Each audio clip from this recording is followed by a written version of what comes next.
Yuk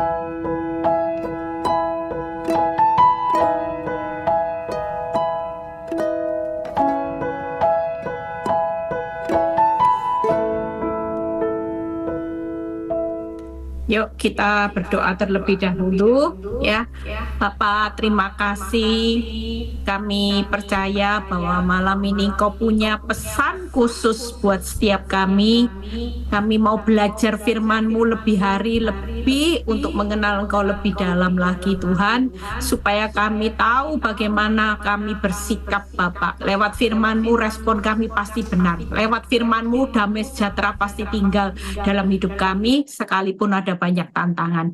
Urapi bibir lidah hamba-Mu, berkati setiap telinga yang mendengar, beri setiap hati Tuhan, Engkau jamah mereka Bapak, biar semua kemuliaan juga kembali kepadamu di dalam nama Tuhan Yesus yang percaya berkata, amin. Ya, shalom semuanya, suara saya bagus nggak ya? Ini saya juga di Bali, sinyalnya tadi sempat panik.com juga ya, sempat putus. Ini tadi ada problem di sinyal di tempat saya. Jadi saya ini sampai numpang di tempatnya orang dapat wifi ya. Jadi benar-benar nih sampai kepanasan ya. Tapi percayalah hari ini kesaksian yang luar biasa. Kita hari-hari ini perlu menjaga hati. Jangan sampai hari-hari ini ya banyak orang yang ngalami keadaan yang benar-benar sulit. Banyak orang ya tadi sementara saya mau persiapan Zoom juga ada konseling yang masuk ya.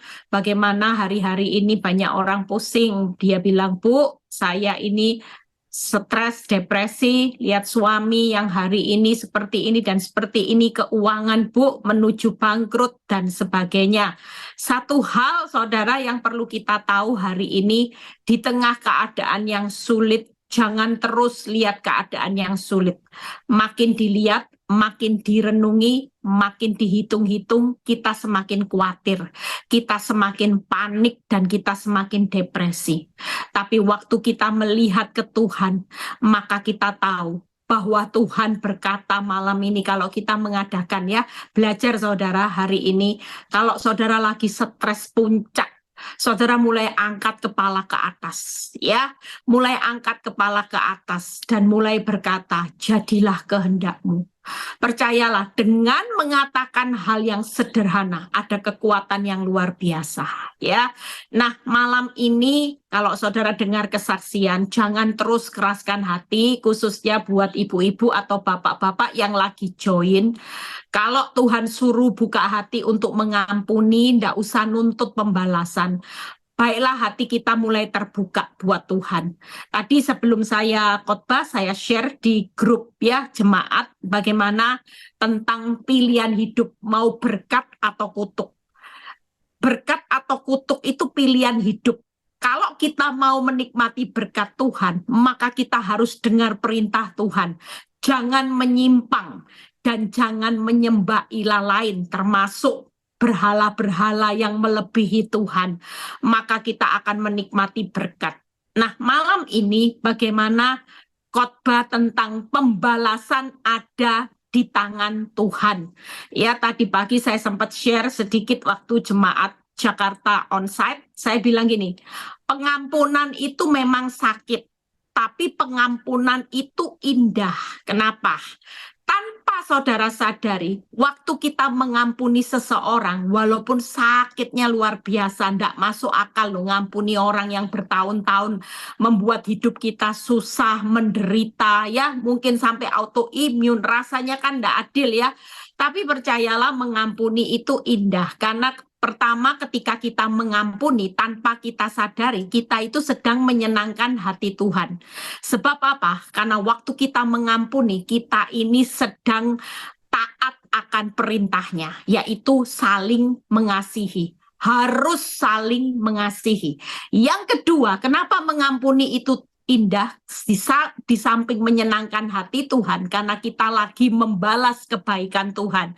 Karena selama ini Tuhan itu sudah mengampuni kita tanpa batas. Masa kita pelit untuk mengampuni? Lah Tuhan aja ndak pelit mengampuni kita. Waktu kita tahu Tuhan itu murah hati untuk memberi pengampunannya dari mungkin kalau kita mau hitung-hitungan ya kesalahan kita sama Tuhan itu sudah ndak bisa dihitung. Apalagi sampai kita dilayakkan untuk terima keselamatan. Waktu kita berdosa dia rela mati. Makanya waktu kita mengampuni itu indah karena waktu kita mengampuni senyatanya kita sedang membalas kebaikan Tuhan yang dengan rela hati juga mengampuni kita tanpa batas. Yang ketiga, waktu kita mengampuni yaitu kita sedang menyelamatkan orang berdosa. Bukankah kalau satu orang bertobat, seluruh malaikat surga dan Tuhan itu bersorak-sorak? Makanya jangan pernah berpikir mengampuni itu sakit. Memang sakit. Tapi kalau kita mengerti mengampuni itu indah karena kita melakukan buat Tuhan. Bayangkan, waktu saudara disakiti, saudara mengampuni, maka Tuhan itu sedang disenangkan hatinya. Kita membalas kebaikan Tuhan dan kita menyelamatkan orang berdosa. Nah, kita lihat yuk ayatnya. Ya, ayat ini bagus. Buka di Mazmur 119 ayat 69. Ini ayat yang menjadi dasar kenapa pembalasan itu ada di tangan Tuhan. Mazmur 119 ayat 69 sampai 71 kita baca terlebih dahulu. Orang yang kurang ajar menodai aku dengan dusta. Ini tidak main-main. Hari ini kita menghadapi orang tega itu orang yang sudah kurang ajar, menodai, menyakiti kita, masih mendustai kita. Tangkap ya, ini tidak main-main saudara. Orang yang kurang ajar menodai aku dengan dusta. Tetapi, nah yang tetapinya ini yang kita harus belajar. Ini kebenarannya. Memang realitanya hari-hari ini kita menghadapi orang yang kurang ajar, menodai kita, bahkan mendustai kita. Tetapi aku dengan segenap hati. Nah, banyak orang nggak bisa hari ini segenap hati. Aku akan memegang titah-titahmu. Ini yang sering kali kita sebagai anak Tuhan, kita abaikan firman ini. Kita hari ini realita ada orang kurang ajar, menodai, mendustai kita. Tetapi aku tidak bisa dengan tulus hati, yaitu untuk mengampuni, itu berarti kita tidak tulus hati memegang titah-titahnya Tuhan, perintahnya Tuhan. Kalau kita merasa hari ini kita perlu membalas, walaupun pembalasan itu mungkin bukan tonjok, tapi caci maki, sakit hati, saudara geram, dendam, itu bentuk pembalasan. Berarti kita malam ini tidak dengan tulus hati untuk memegang titah-titah Tuhan. Lihat ya 70. Hati mereka tebal seperti lemak, tetapi aku Tauratmu ialah kesukaanku. Pastikan malam ini di akhir zaman, siapapun kita yang bergabung, pastikan yang menjadi kesukaan saudara, kalau ingin lihat hidup diberkati, hidup dipulihkan, hidup dalam anugerah Tuhan yang luar biasa, jadikan kesukaan kita di tengah orang yang jahat, kurang ajar, mendustai, mengkhianati kita, adalah kesukaan kita, yaitu untuk taat akan perintahnya. Jadi kalau kita taat, lihat 71, bahwa aku tertindas itu baik, supaya aku belajar ketetapan-ketetapanmu. Artinya malam ini, jangan marah dengan orang jahat, kurang ajar yang lagi mendustai, yang lagi hari ini mengkhianati hidupmu. Jangan marah, karena itu adalah alatku supaya engkau belajar akan ketetapan-ketetapanku. Izinkan tetap hari ini pembalasan ada di tangan Tuhan. Kalau kita membalas dengan sakit hati, kita membalas dengan amarah, kita membalas dengan caci maki, kita membalas dengan mengutuki, maka kita hari ini adalah orang yang tidak dengan tulus hati hati melakukan perintah Tuhan. Kita berkata, Tuhan, dia harus baik, minta maaf sama saya dulu, baru saya mau mengampuni. Ini ciri orang yang tidak dengan tulus untuk mentaati perintah Tuhan. Kalau kita mau hidup dalam kemenangan, hari ini pastikan kesukaan saudara dan saya adalah melakukan perintahnya. Memang tidak enak. Ngampuni itu sakit, Bu Eli, jelas. Itu memang nyata. Saya ngalami sakitnya luar biasa. Tapi ada hal yang jauh lebih mulia. Dibandingkan saudara nyimpen sakit hati, lebih baik kita tulus hati, melepaskan pengampunan, tidak membalas, karena kita mau menyukakan hati Tuhan dengan tulus hati memegang perintahnya untuk taat. Tangkap ya, sampai di sini. Yuk kita buka Roma 12. Nah, hari ini kita belajar pembalasan ada di tangan Tuhan. Roma 12 ayat 19. Roma 12 ayat 19. Saudara-saudaraku yang kekasih, janganlah kamu sendiri menuntut pembalasan. Lihat ya, kita jangan sendiri, tetapi berilah tempat kepada murka Allah. Sebab ada tertulis, pembalasan itu adalah hakku. Akulah yang akan menuntut pembalasan firman Tuhan. Ibrani 10 ayat 30 kita lompat. Ibrani 10 ayat 30. Sebab, lihat ya, kita mengenal Tuhan yang berkata, diulang, pembalasan adalah hakku, akulah yang akan menuntut pembalasan, dan lagi Tuhan akan menghakimi siapa saudara? Umatnya. Jadi buka 3 hal yang akan saya bahas. Kenapa pembalasan ada di tangan Tuhan? Karena ketika kita memberikan pembalasan ada di tangan Tuhan, itu 3 hal. Yang pertama yaitu memberi apa saudara? Tempat kepada murka Allah. Wow. Hari ini izinkan pembalasan itu jangan. Nanti kita yang kena murka saudara. Kita harus memberi tempat kepada murka Allah. Itu alasan kita tidak boleh membalas apapun atas kejahatan orang. Walaupun Ibu Eli, orang ini keterlaluan, tidak boleh. Selama kita mau dengan tulus hati taat akan perintahnya. Yang kedua, karena kita lagi memberi hak kepada Tuhan. Kalau kita membalas, kita sedang mencuri haknya Tuhan. Tangkep ya, kita sedang memberi murka kepada Tuhan. Kalau kita hari ini membalas, maka kita nanti juga akan ketimpa murkanya Tuhan. Hari ini yang kedua, karena kita memberi hak kepada Tuhan, jangan pernah mencuri haknya Tuhan. Ya, nanti kita dianggap kata-kata itu sangat loh. Jangan pernah mencuri haknya Tuhan. Yang ketiga, karena kita memberi ruang kepada Tuhan untuk menghakimi. Ibrani 10 ayat 30. Jadi sekali lagi, kenapa kita hari ini harus memberikan pembalasan ada di tangan Tuhan?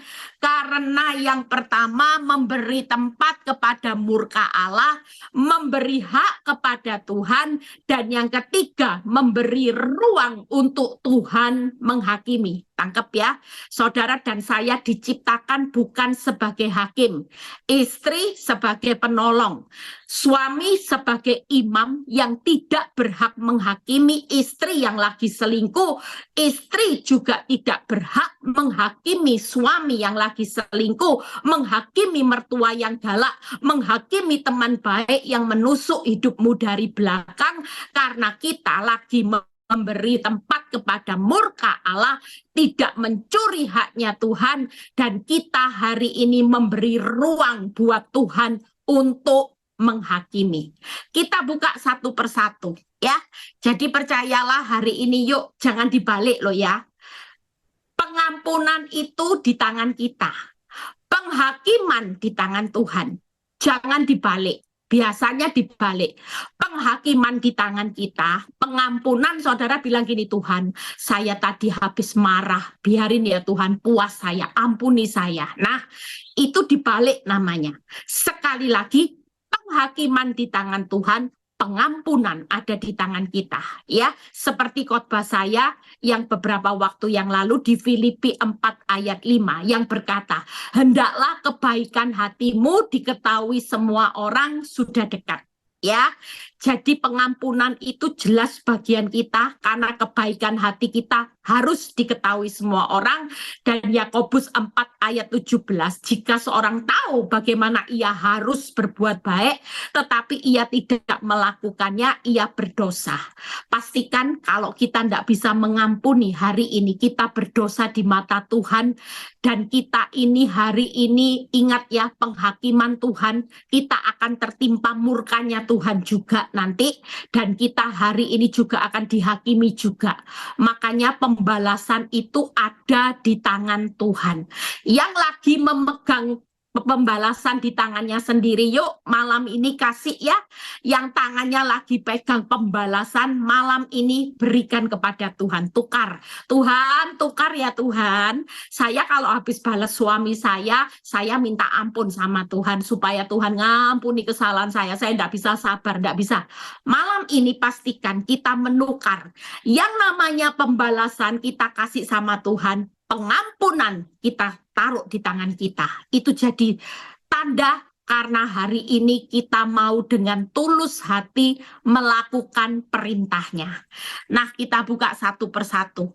Bagaimana memberi tempat kepada murka Allah, ya. Nanti kita ada tanya jawab, saudara.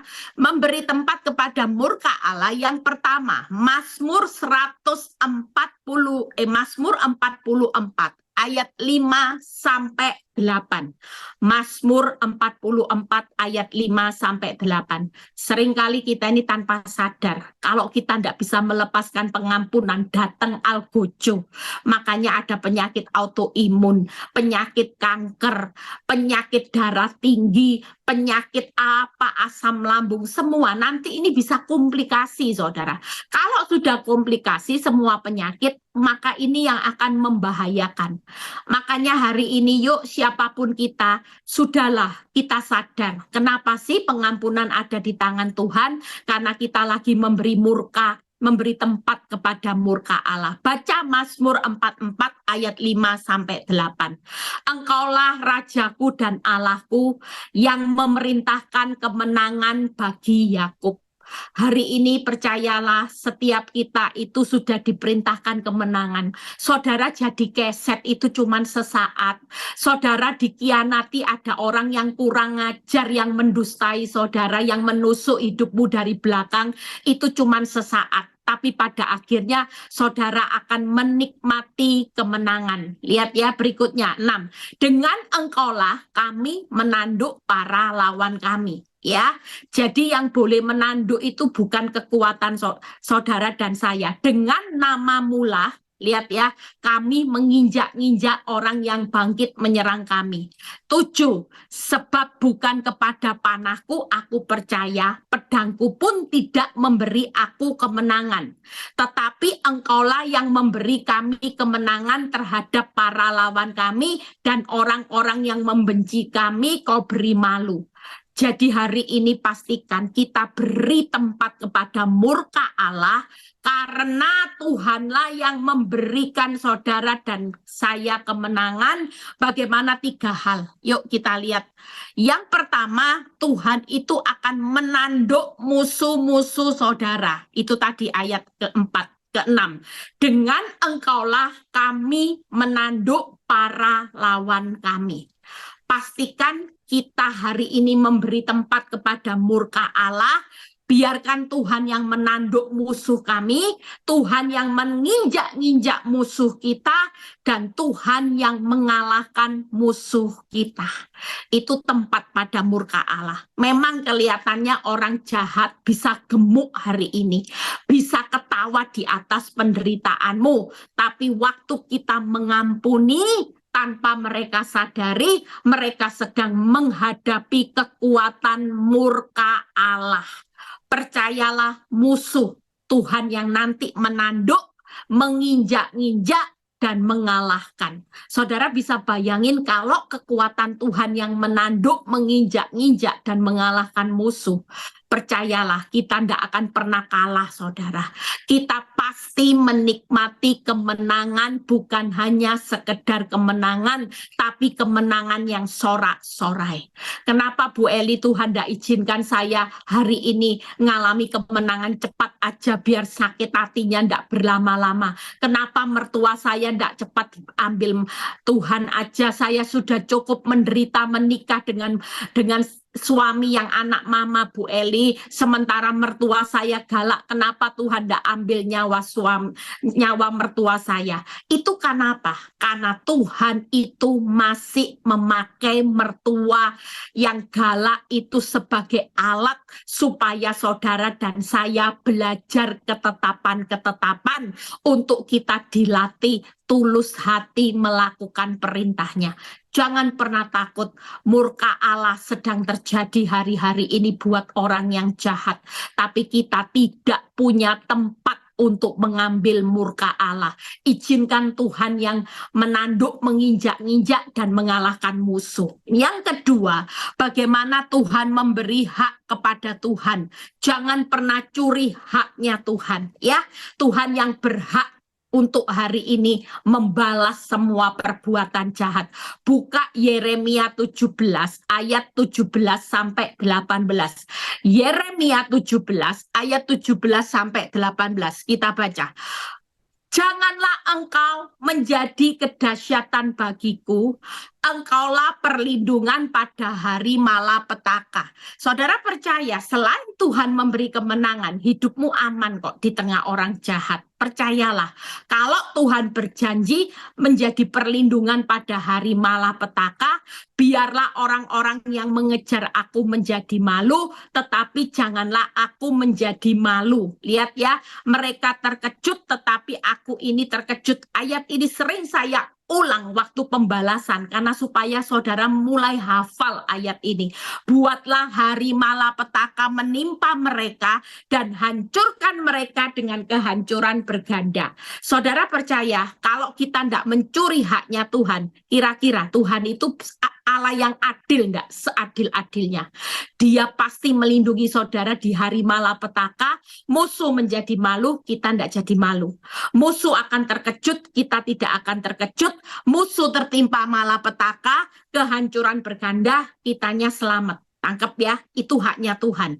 Jangan pernah hari ini kita mencuri haknya Tuhan, kita yang balas, maka kita juga akan dipermalukan. Nanti kita ngalami kekejutan, yaitu tiba-tiba kena autoimun, tiba-tiba divonis kanker payudara. Kenapa? Karena kita berusaha mencuri haknya Tuhan.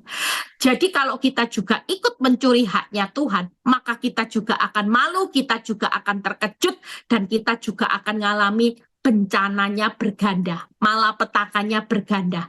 Alangkah jauh lebih baik malam ini, yuk semua di antara saudara katakan, mengampuni itu memang sakit, tapi mengampuni itu indah. Karena ketika kita mengampuni, percayalah, kita sedang memberikan apa? Hak pembalasan itu kepada Tuhan. Kita tidak mencuri. Suatu kali kita tidak akan dipermalukan, musuh akan dipermalukan. Kita yang tadinya terkejut, kita tidak akan terkejut, musuh akan terkejut. Hari ini kita yang mengalami kepedihan, kesengsaraan, nanti kita akan selamat menikmati berkat berganda, musuh yang akan mengalami malapetaka berganda. Tangkep ya, saudara kepingin nikmati berkat berganda atau malapetaka berganda, pastikan malam ini tulus hati melakukan perintah Tuhan untuk tidak melakukan pembalasan apapun. Izinkan pembalasan itu ada di tangan Tuhan, di tangan kita cuman yang ada adalah pengampunan. Tangkap ya. Yang terakhir, memberi ruang untuk Tuhan menghakimi. Ya, jadi buka Mazmur 3 ayat 7 sampai 9. Hari ini kita mau mengampuni karena kita memberi ruang untuk Tuhan yang menghakimi. Saudara dan saya tidak diciptakan Tuhan sebagai hakim. Sekali lagi, ibu-ibu diciptakan Tuhan sebagai penolong, bapak-bapak diciptakan Tuhan sebagai imam yang mengayomi seisi rumah. Artinya bapak-bapak juga tidak berhak untuk menghakimi istri. Biasanya suami itu lebih berat karena saya konselingi beberapa bapak-bapak yang istrinya ditinggal selingkuh. Pasti bilangnya gini, Bu, saya ini dikatai orang bodoh. Saya ini tidak mau ditinggal istri. Kata orang tetangga saya, saudara saya semua bilang kamu bodoh. Apakah kamu tidak jijik lihat istrimu loh sudah zina sama orang banyak? Apa kamu hari ini bisa terima dia apa adanya? Kamu loh laki-laki, kamu ini punya harga diri. Jangan sampai kamu ini menjadi pria yang lemah. Hari ini putuskan engkau tinggalkan istrimu. Banyak suami lebih hari ini tidak bisa menjaga namanya harga diri. Kalau istrinya selingkuh itu sudah tidak ada kata maaf. Itu berarti saudara sedang mengambil tempat Tuhan untuk menghakimi. Hati-hati, nanti kita juga akan ikut dihakimi. Alangkah jauh lebih baik kita taat akan perintah Tuhan. Iya ya Tuhan, walaupun istri saya ini bebal, tapi saya tetap mau taat perintah-Mu bahwa saya tidak boleh membalas. Tangan saya cuman boleh pengampunan, itu ada di tangan saya. Kalau hal itu dilakukan, lihat penghakiman Tuhan gimana. Mazmur 3 ayat 7-9. Aku tidak takut kepada puluhan ribu orang yang siap mengepung aku. Satu kata yang Tuhan ingatkan malam ini, bangkit. Tidak mungkin Tuhan tidur terus atas penderitaan dan ketidakadilan orang benar. Karena kita ini biji matanya yang sangat dikasihi, yang sangat mulia. Berani mengusik biji mata Tuhan, ya, seperti siapa? Harun dan Miriam itu yang waktu itu berani mengusik Musa hambanya. Apa yang Tuhan lakukan? Dikasih kusta. Ya, jadi pastikan tidak mungkin Tuhan tidak bangkit. Mungkin kelihatannya Tuhan diam sampai kita diinjak-injak. Tuhan, mana pembelaanmu? Rasanya saya sudah berdoa kok makin ya, kok makin. Tadi ada seorang ibu juga bilang gini, Bu, ya saya ini stres, Bu. Saya punya anak ya perempuan semua, sementara waktu wanita tobat itu hamil kok ya punya anak laki, Bu. Malah ya dibeliin rumah ya, Bu. Terus habis gitu kok rasanya dia dibela. Lah kita ini kan orang benar, kita ini berdoa loh, Bu, tiap hari baca firman. Kok rasanya Tuhan tidak adil? Jangan berkecil hati. Siapa yang lagi ngalami ketidakadilan, melihat orang jahat makin gemuk di atas penderitaanmu, pastikan Tuhan tidak akan tidur diam selamanya. Tapi suatu kali bangkitlah Tuhan, tolonglah aku ya Allahku. Ya, Engkau telah memukul rahang semua musuhku dan mematahkan gigi orang-orang fasik. Dari Tuhan apa saudara?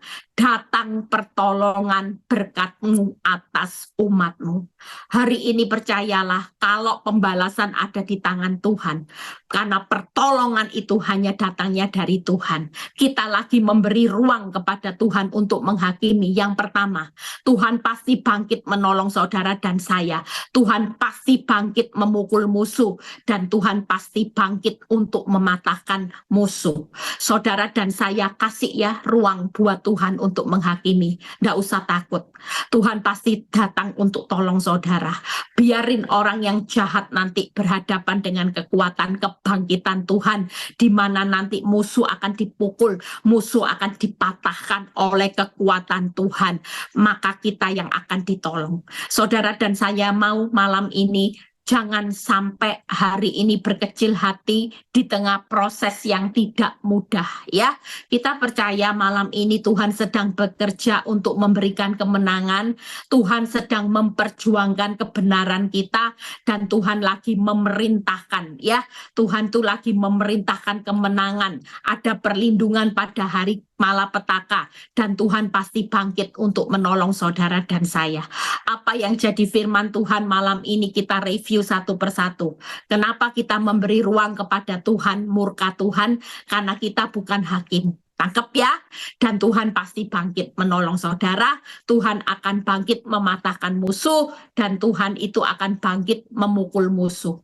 Yang kedua, kenapa kita harus memberi hak kepada Tuhan untuk membalas, jangan mencuri haknya Tuhan. Suatu kali percayalah, kalau hak Tuhan, maka Tuhan itu tidak akan lalai untuk menepati apa yang menjadi haknya untuk membuat saudara yang hari ini dipermalukan tidak akan malu, saudara juga tidak akan mengalami kekejutan, dan musuh itu pasti tertimpa malapetaka berganda, kita justru akan menikmati berkat berganda.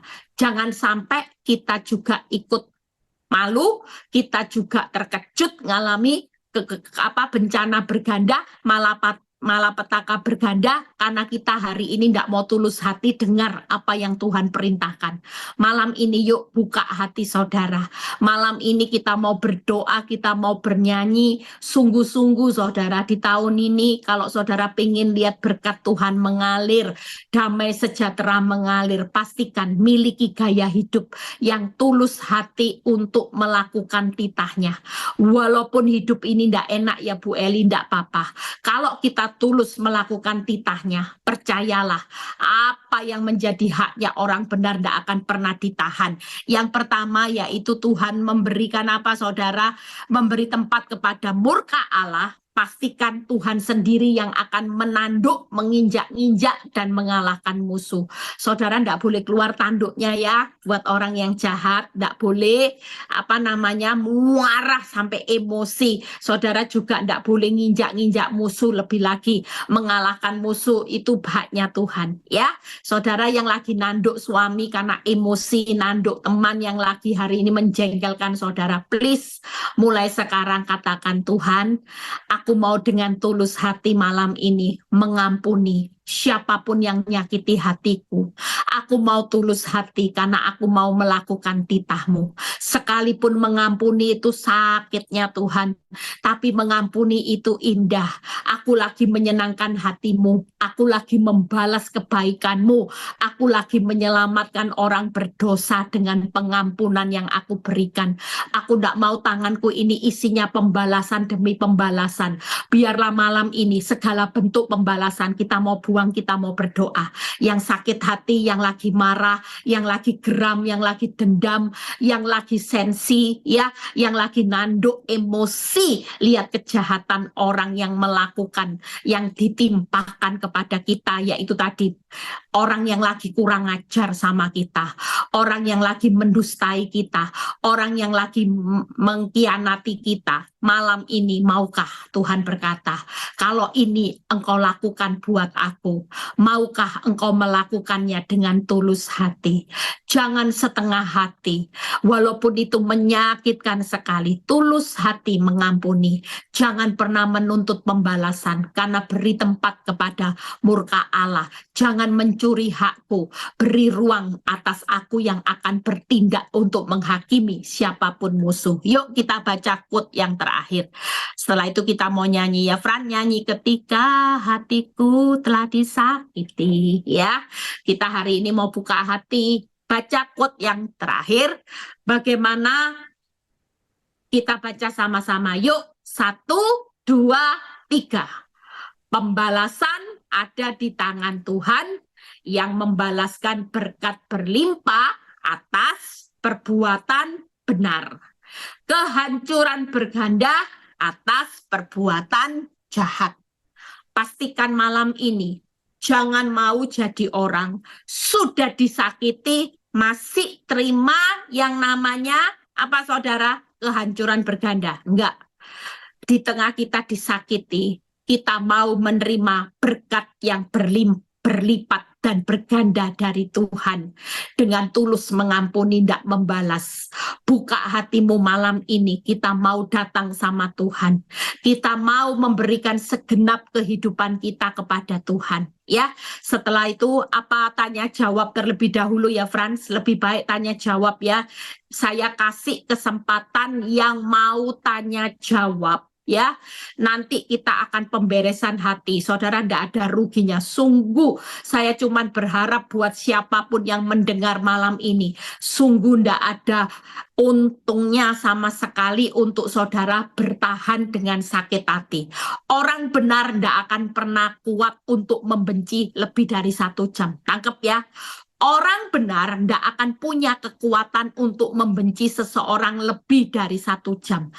Justru orang kalau mengaku orang Kristen, tapi punya kekuatan membenci lebih dari 1 jam, itu tanda tanya, tanda seru, hidupnya selalu dipenuhi oleh benihnya iblis. Orang kalau punya benih ilahi, ini hati tidak akan tahan untuk membenci lebih dari 1 jam. Tangkap ya? Yuk, kita yang mau tanya jawab, saya tunggu. Setelah itu pemberesan hati benar-benar ya, karena Tuhan melihat hati, jangan kotori hati. Tuhan Yesus memberkati. Puji Tuhan, berikan tepuk tangan dulu bagi kemuliaan nama Tuhan Yesus. Haleluya. Baik, yang mau bertanya bisa langsung ya angkat tangan. Ini Bu Ende ini mau bertanya, bisa dibuka kameranya Bu, atau Bapak ini mau bertanya, yang angkat tangan ini Ende. Ya, bisa dibuka itu mute-nya. Oke. Sebentar ya. Dibuka mute-nya Bu, silahkan. Shalom, selamat malam. Ya, malam, silahkan. Saya dari Papua. Saya mau konseling sama Ibu. Ibu, tolong kalau bisa bantu saya, Ibu. Masalahnya saya rumah tangga nih ribet amat. Karena perbedaan antara saya dengan suami itu jarak karena pekerjaan. Sedangkan dia saya tahu sudah berselingkuh berkali-kali, saya maafkan. Tapi saya di PHP-in terus. Dia ke perempuan itu terus. Jadi saya sudah pusing juga dengan dilema karena anak saya juga sementara dalam proses membutuhkan kasih sayang yang lebih. Dia butuh perhatian khusus karena saat ini dia ada speed delay. Jadi saya benar-benar dilema, saya antara harus bekerja sambil memperhatikan anak dari jarak jauh. Sementara suami saya keadaannya saya di PHP-in terus, Bu. Jadi serba salah saya. Itu bagaimana caranya supaya rumah tangga kami itu tetap utuh. Itu aja, Ibu. Ya.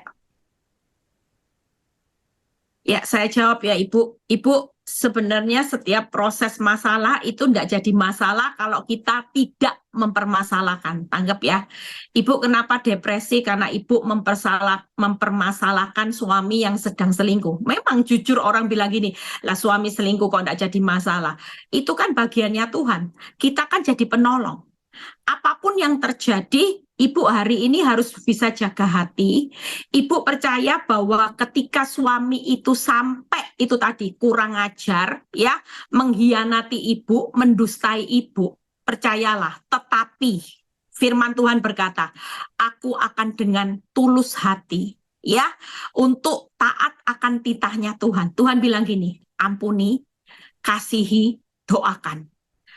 Dengan pengampunan seperti yang saya khotbahkan, itu dengan kebaikan hatimu, suamimu nanti akan jadi baik. Nggak mungkin orang jahat itu bisa menang atas kebaikan ibu. Ya, memang mengampuni itu sakit, Ibu. Tapi mengampuni itu indah. Jadi ibu harus mulai malam ini terapkan firman Tuhan. Ibu sakit karena ibu ngukur dari hatinya ibu terus. Coba ibu mulai pakai perasaan Kristus. Tuhan, aku tidak mau dalam hatiku ada sakit hati. Aku mau damai sejahtera di tengah aku disakiti karena ini bukan bencana buat aku. Karena Tuhan lagi memakai suamiku supaya aku belajar ketetapannya Kristus. supaya aku diasah jadi manusia pribadinya Kristus yang panjang sabar, yang ndak marah, ndak suka emosi, ndak simpen pembalasan apapun. Coba Ibu koreksi malam ini. Nanti Ibu akan menikmati damai sejahtera ya. Ibu tetap lakukan 3 seperti yang saya sudah khotbahkan, penangkal pelakor. Itu cuma 3 Ibu hari ini. Tetap baik, tetap mengasihi, kebaikan ibu akan mengalahkan kejahatan. Kasih ibu akan menutup banyak dosanya. Nanti dia jadi orang yang benci dosa.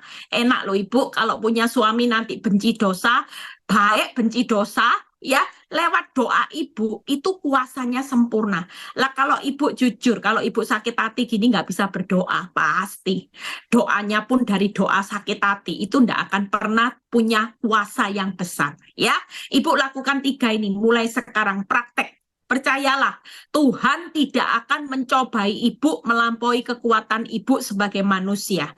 Ini cuma ujian sesaat ibu. Ya, ibu jangan terus bersedih hati. Mulai sekarang move on.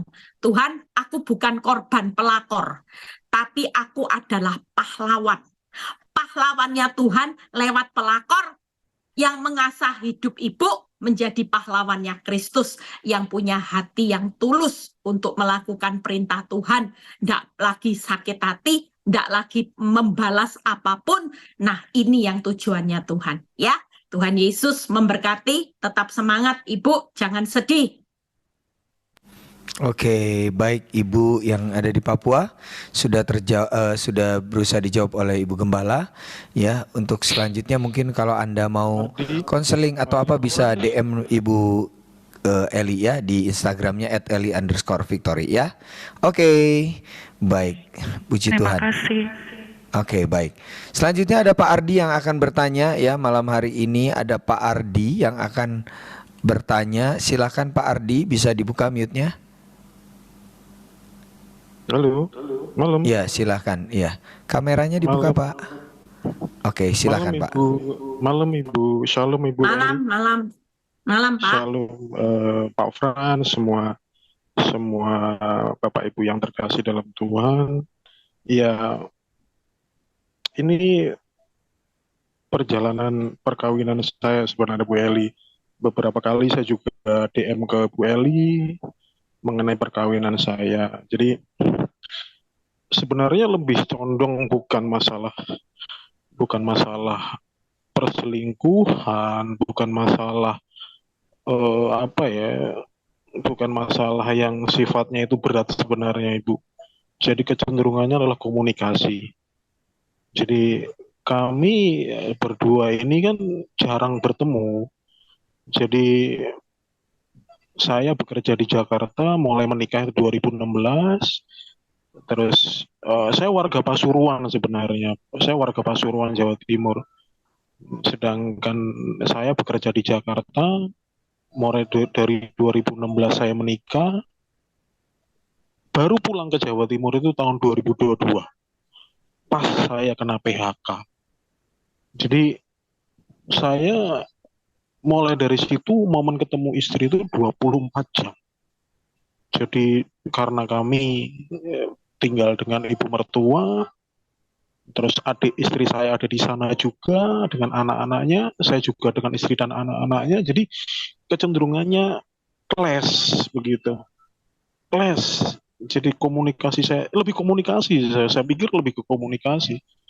Karena sedikit-sedikit udah nggak pergi aja, nggak usah pulang gitu. Istri lebih ke arah situ gitu. Dan kecenderungannya ke arah finansial karena saya juga tidak menghasilkan apa-apa, ya menghasilkan juga Bu setelah kena layoff itu, ya saya buka kedai nasi goreng, ya kan di wilayah sekitar. Memang hasilnya berbeda ketika saya bekerja. Tapi penerimaan hal seperti ini yang memang akhirnya ketika malam Natal kemarin tahun lalu saya dibilang begitu, nggak usah pulang sekalian. Padahal saya hanya pengen ngambil HP yang ketinggalan sebenarnya di sepupu saya gitu. Akhirnya saya angkat kaki, meninggalkan semua karena sudah nggak tahan ya. Mungkin satu kok tidak menghargai juga gitu ya.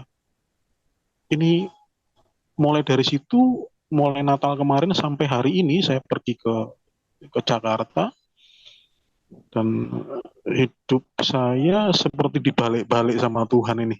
Seperti naik halilintar ya, kaki di bawah, ya kan, kepala di atas, kadang kepala di bawah, kaki di atas, nggak karu-karuan begitu. Tapi ketika saya dengar khotbah Ibu Eli sebagai peneguhan, saya diminta untuk bisu tuli dan uh, uh, buta, ini semakin menguatkan saya sebenarnya.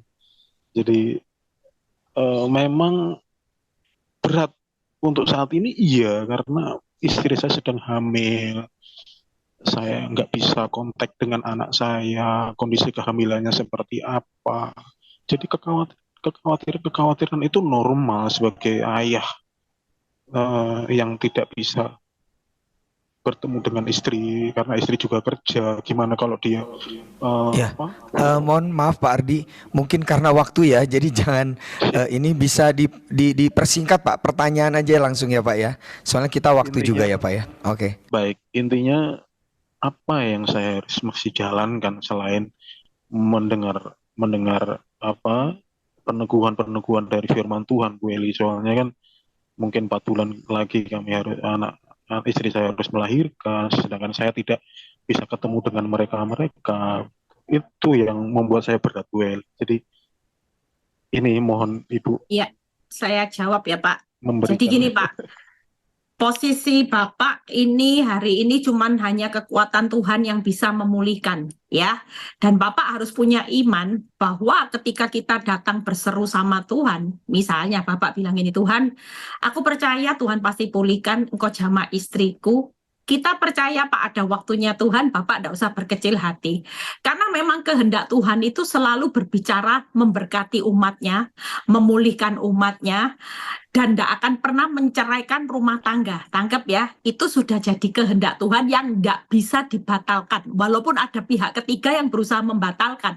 Tapi yang namanya Tuhan itu pasti tujuannya memulihkan. Nah kalau Bapak berjuang searah dengan tujuannya Tuhan, aku pengen rumah tangga pulih, kira-kira itu sejalan enggak dengan kehendak Tuhan? Pasti.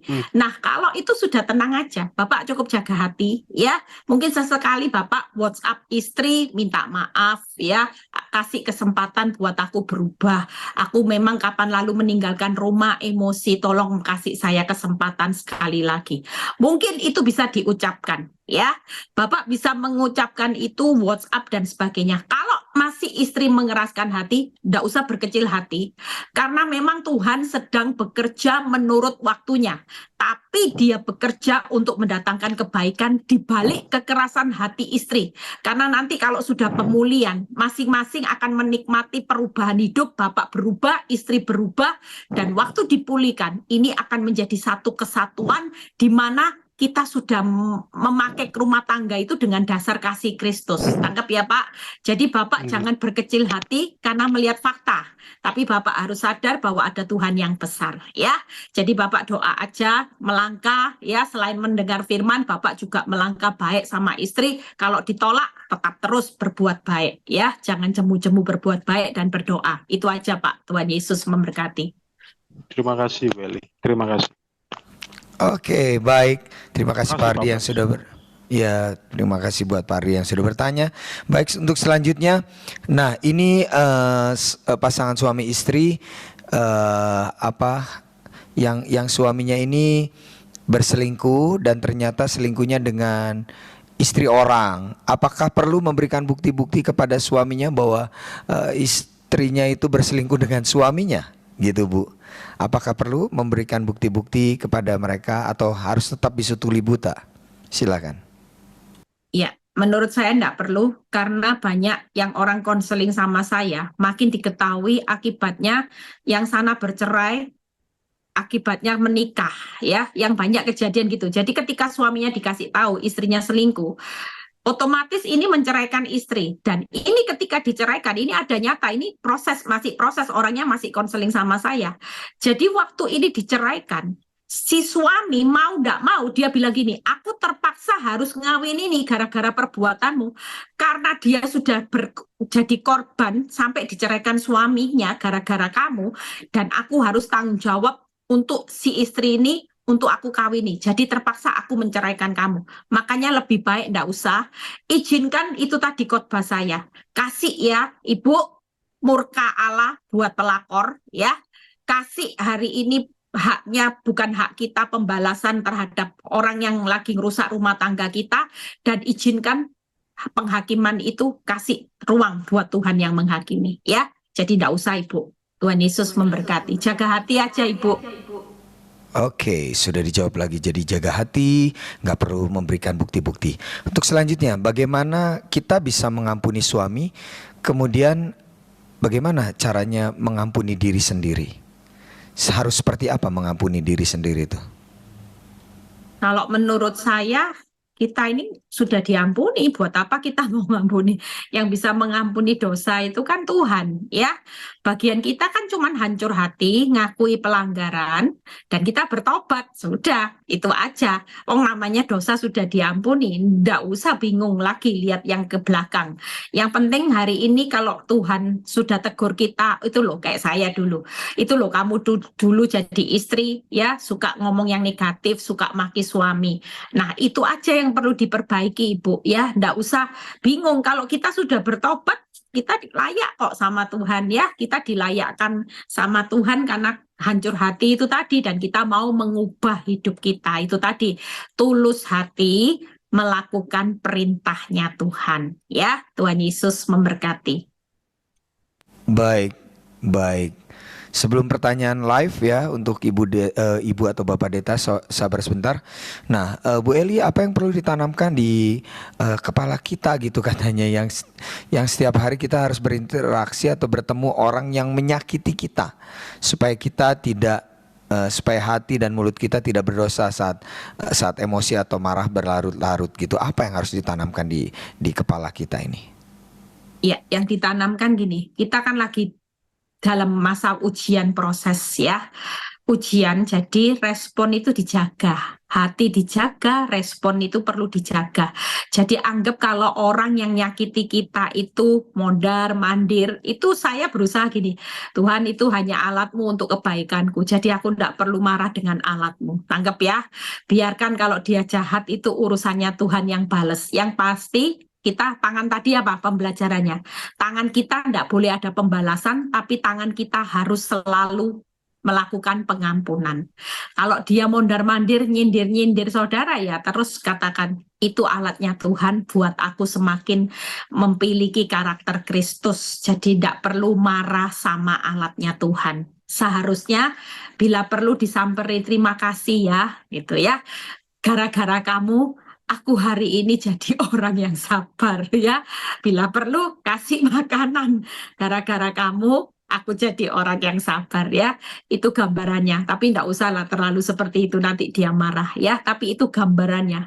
Ngucap syukur loh buat orang-orang jahat yang ada di sekitar saudara. Tanpa orang jahat, kita tidak akan jadi alatnya Tuhan serupa dengan Kristus ya. Tuhan Yesus memberkati. Oke, tadi siapa Deta jadi bertanya? Sebentar, tadi sudah angkat tangan ya Deta. Oke, saya buka mic-nya. Shalom, bisa dibuka mic-nya? Deta. Shalom. Ya, mau bertanya? Shalom, Bapak. Mau Iya, bertanya ya? mau bertanya. Tolong dibuka kameranya Ibu. biar kita bisa lihat wajahnya sebentar ya. Oke. Silakan. Oke, dah baik. Silakan Ibu Gembala bisa bisa bertanya kepada Ibu Gembala. Silakan. Ya, Shalom Bu Eli. Terima kasih atas kesempatannya. Jadi kebetulan sejak Oktober 2023 itu suami saya minta berpisah, Ibu. Jadi ini bukan kali pertama sih dia melakukan jatuh dalam dosa gitu. Tapi kalau yang pertama kebetulan dia mau untuk memperbaiki. Tapi kalau untuk yang sekarang dia justru ingin minta berpisah gitu. Tapi saya tetap nggak mau Bu, karena saya nggak mau mendukakan hati Tuhan gitu, dan saya ingin tetap mempertahankan rumah tangga saya. Cuman kondisinya sampai sekarang itu untuk komunikasi eh, beliau tuh sudah nggak seperti dulu gitu. Jadi kadang dia mau membalas komunikasi saya, tapi seringan enggak gitu. Jadi kayak semacam ada silent treatment lah yang diberikan kepada saya gitu. Eh, yang saya tanyakan adalah gimana saya ingin banget rumah tangga saya dipulihkan. Dan saya juga ingin sekali memperbaiki komunikasi gitu. Apa yang saya harus lakukan? Saya udah memaafkan, saya udah mengampuni kesalahan yang dia lakukan. Saya sudah juga melakukan berdoa, berpuasa gitu, tapi tetap komunikasi dari beliau tuh saya masih sering dikasih silent treatment gitu lah Bu. Apa yang saya harus lakukan itu loh Bu, supaya kondisinya jadi pulih kembali. Itu aja sih Bu, terima kasih. Iya, bagian Deta ya, hari ini itu aja. Baik terus ya, mengasihi terus, doakan terus. Memang kadang-kadang memang suami kalau sudah ada pihak ketiga, itu semua bukan hanya Deta, semua ngalami yang namanya tidak banyak omong ya. Seperti saya pernah cerita, saya aja pernah ngomong sama tembok tiap hari. Ngomong apapun tidak dibales. Ngomong apapun tidak pernnya dibales. Jalesnya cuma gini, gitu ya. Ya memang kesel juga ya, kita ngomongnya tanya sesuatu dia bilang gitu ya. Kita percaya bahwa ada waktunya Tuhan, anggap yang namanya kita lagi diproses Tuhan, ngalami dapur api yang tidak nyaman, jalani sesaat ya. Samping kita melakukan titah Tuhan dengan tulus hati ya. Ya sudah, suami tidak mau jawab ya, sediain makanan, tetap tetap apa namanya, disediain semua yang terbaik kebutuhannya, itu aja, tidak ada lain sudah. Pokoknya yang nggak boleh dilupakan itu jangan jemu-jemu berbuat baik, jangan jemu-jemu untuk berdoa ya, dan jangan jemu-jemu untuk jaga hati, karena Tuhan tuh lihat hati kita. Itu aja, baik aja terus ya. Tuhan Yesus memberkati. Oke, baik. Ya, sudah terjawab Deta ya. Jadi ya itulah nasihat-nasihat yang Anda perlu dengar. Baik, untuk selanjutnya kita langsung kepada Pak Tubagus Hadi. Oh, sebentar. Ini senang loh, saya ada pria-pria yang mulai mau bertanya ya. Silakan. Silakan Pak Tubagus, bisa dibuka mute-nya.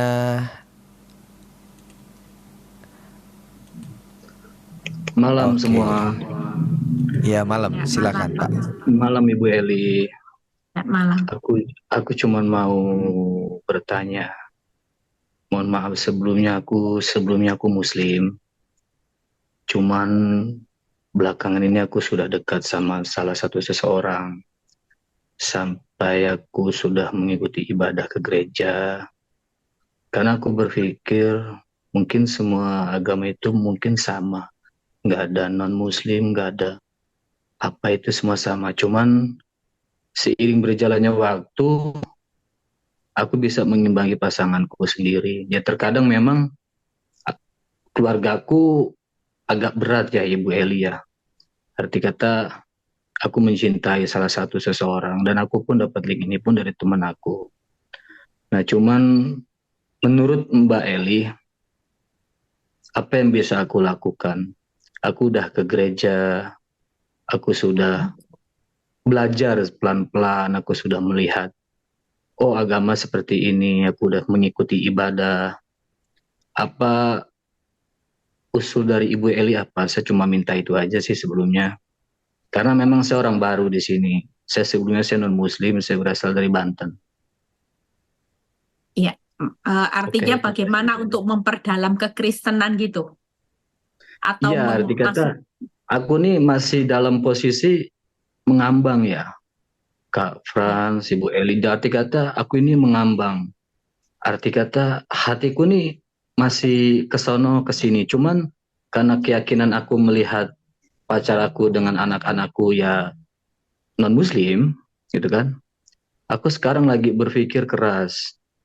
Ya istilah kata, aku pindah agama bukan karena satu orang wanita, bukan. Laju nanti aku pindah lagi, oh enggak gitu. Maksud aku ingin tahu, makanya aku sering lihat-lihat gereja, sampai kemarin pun aku diajak sama dia kan, diajak ke gereja untuk ibadah gitu. Itu kan. Intinya aku sangat menghargai setiap orang mempunyai keyakinan masing-masing. Itu aja. Aku nggak Ya, begini, aku nggak begitu. Cuman usul dari Ibu Eli, saya minta pendapat dari Ibu Eli. Saya pun udah ya, minta pendapat dari beberapa orang, termasuk kayak temanku mayoritas non-muslim ya. Rekan-rekan kolegaku mayoritas dia non-muslim. Sampai singkat cerita, tadi siang aku mampir ke gereja. Aku melihat, aku dikenalin sama pendeta-pendeta, aku ngobrol, segala macam lah pokoknya lah itu ya. Cuman usul, makanya aku minta bergabung di room ini, di Zoom ini, siapa tahu ada masukan-masukan yang dari Ibu Eli, Pak Frans kasih ya, kepada saya gitu ya, kan. Cukup sih itu ya, aja. ya. Jadi gini Pak, Yesus itu bukan apa ya Pak ya, bukan mengkristenkan kita, tapi Yesus itu memang jalan kebenaran dan kehidupan. Kalau ayatnya di Yohanes 14 ayat 6 ya. Saya bukain aja ayat supaya Bapak lebih yakin bukan dari apa kata saya ya. Yohanes 14 ayat 6 itu berkata, akulah jalan dan kebenaran dan kehidupan. Tidak ada seorang pun yang sampai kepada Bapak kalau tidak melalui aku. Ya, jadi artinya pengorbanan Yesus itu buat kita semua ya, umat Kristen ini, kita ketika menerima Yesus, maka kita mendapat keselamatan itu bonus. Bukan karena apa yang kita lakukan. Kalau menurut kita ya lakukan, mungkin kita semua tidak layak. Ya, tapi karena pengorbanan Yesus maka kita layak. Nah, ada ayat kalau nggak salah di Kisah Rasul 14 ayat 14 ayat 22 atau ya itu ada ayat yang berkata, sebentar, Kisah Rasul 14. Oh ya, bukan ya, Kisah Rasul 4 mungkin ayat 12, saya lupa ayatnya itu. Ada satu ayat yang berkata, nah ya ini, dan keselamatan tidak ada di dalam siapapun juga selain di dalam Dia. Sebab di bawah kolong langit ini tidak ada nama lain yang diberikan kepada manusia yang olehnya kita dapat diselamatkan. Jadi menurut saya Bapak, kalau sampai karena berkenalan dengan seorang non-muslim dan Bapak itu bisa menerima Yesus sebagai Tuhan dan Juru Selamat, ya itu adalah kasih karunia Pak. Ya, Bapak perlu menggali terus bagaimana kalau Bapak doa malam, ya, bilang aja Tuhan, tunjukkan bagaimana aku bisa mempunyai hubungan, mengerti Engkau lebih lagi. Nanti akan Tuhan, banyak orang yang waktu itu saya pernah kedatangan seorang dan orang itu sampai sekarang menjadi Kristen sudahn ya. Dia datang ke rumah saya malam-malam. Waktu itu dia didatangi Tuhan Yesus. Tapi waktu itu dia masih belum mau menerima Yesus. Akhirnya saya bilang, kamu pulang dulu, kamu minta peneguhan lagi. Singkat cerita, berapa hari kemudian dia datang. Dia didatangi Tuhan Yesus yang kedua kali, dan disitulah dia akhirnya memutuskan malam itu dia ke rumah saya, dan dia menerima Yesus itu sepenuh hati. Ya, Bapak ini sesuatu yang spesial menurut saya. Ya, jadi terus minta anugerah untuk kedekatan hubungan dengan Tuhan ya. Bapak bisa gabung terus di Zoom ini, belajar sesuatu Pak. Nanti pasti akan Tuhan tunjukkan sesuatu yang luar biasa ya. Ada satu ayat di Yohanes 17 ayat 3, satu ayat. Inilah hidup yang kekal, yaitu bahwa mereka yang mengenal Yesus sebagai satu-satunya, ada kata-kata yang luar biasa, Allah yang benar, dan mengenal Yesus Kristus yang telah Engkau utus. Jadi itu ya Pak, disimpan aja ayatnya Yohanes 17 ayat 3. Ya, mungkin Bapak bisa DM Pak Fran, nanti saya akan kopikan semua ayat-ayat ada di Roma 10 ayat 9. Sebab jika kamu mengaku dengan mulutmu bahwa Yesus adalah Tuhan dan percaya dalam hatimu bahwa Allah telah membangkitkan Yesus dari antara orang mati, maka kamu akan diselamatkan. Itu jaminan yang luar biasa ya.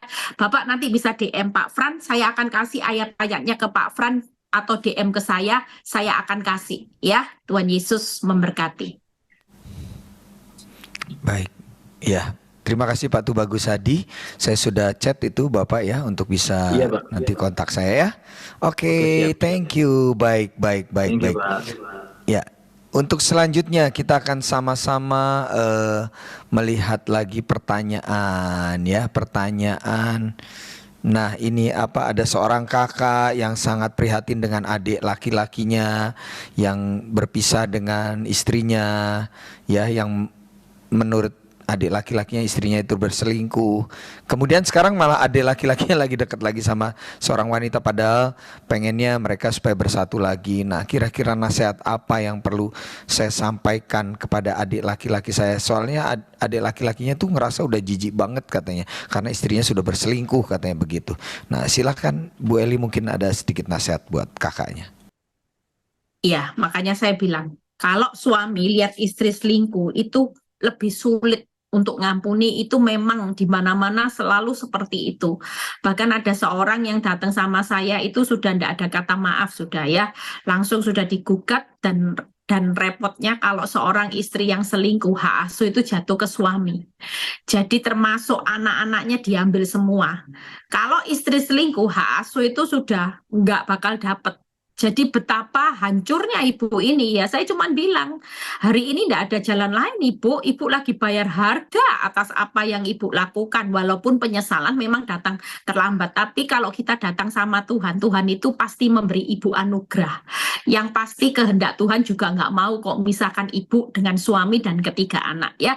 Pastikan kalau tadi adiknya yang selingkuh itu didoakan aja, apalagi dua-dua sekarang sudah kehilangan arah, lewat doa-doa kakaknya ini tadi minta pemulihan biar Tuhan yang bekerja menyatukan. Nggak tahu nanti caranya Tuhan gimana ya, mungkin kita bisa nasihati adik kalau bisa jangan ya suruh dengar khotbah saya, nanti tabur tua itu nggak enak. Enaknya selingkuh itu loh cuman sesaat, tapi nanti bayar harganya mahal ya. Tuhan Yesus memberkati. Ya, baik. Mungkin ada lagi yang mau bertanya secara langsung, bisa angkat tangan atau bisa buka kameranya, kasih tanda ke saya, ya, untuk saya bukakan akses co-hostnya untuk bisa Anda bertanya secara langsung. Ada lagi yang mau bertanya secara langsung? Baik, tidak ada pertanyaan lagi? Ya, tidak lagi pertanyaan ya. Oh ini ada yang apa? Maaf Pak, saya butuh ayat-ayat yang akan di-share. Oh ya, ada seorang ibu Merita Timothy ya, seorang ibu juga. Ya saya bacain aja, catat ya, saya bacain ayat. Nah silakan Bu, silakan ya, Bu. Jadi kalau ada orang yang mulai tanya tentang Yesus, catat ayat keselamatan. Yohanes 17 ayat 3. Sudah ya, Yohanes 17 ayat 3, Kisah Rasul 4 ayat 12. Roma 10 ayat 9, Yohanes 4 ayat 21 sampai 24.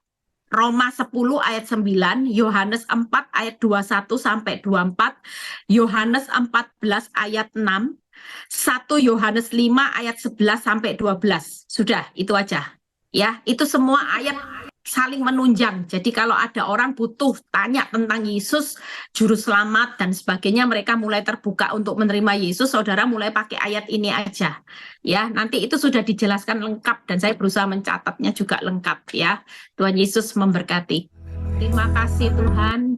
Kami mau mengampuni, mengasihi seperti hatimu yang tulus, mengampuni, menerima kami apa adanya. Kami mau malam ini, kami sudah melepaskan pengampunan.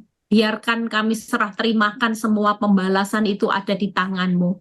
Kami percaya Tuhan malam ini anak-anak-Mu yang lagi ngalami kesakitan yang luar biasa akibat perbuatan orang yang kurang ajar, yang hari ini juga melakukan kami, mengkhianati, mendustai kami. Kami malam ini melepaskan pengampunan, kami melepaskan pengampunan Tuhan, sebut nama orang-orang yang Tuhan ingatkan. Mungkin saudara lagi penat ngadepi suami, ngadepi istri, ngadepi mertua, ngadepi teman baik, teman sepelayanan.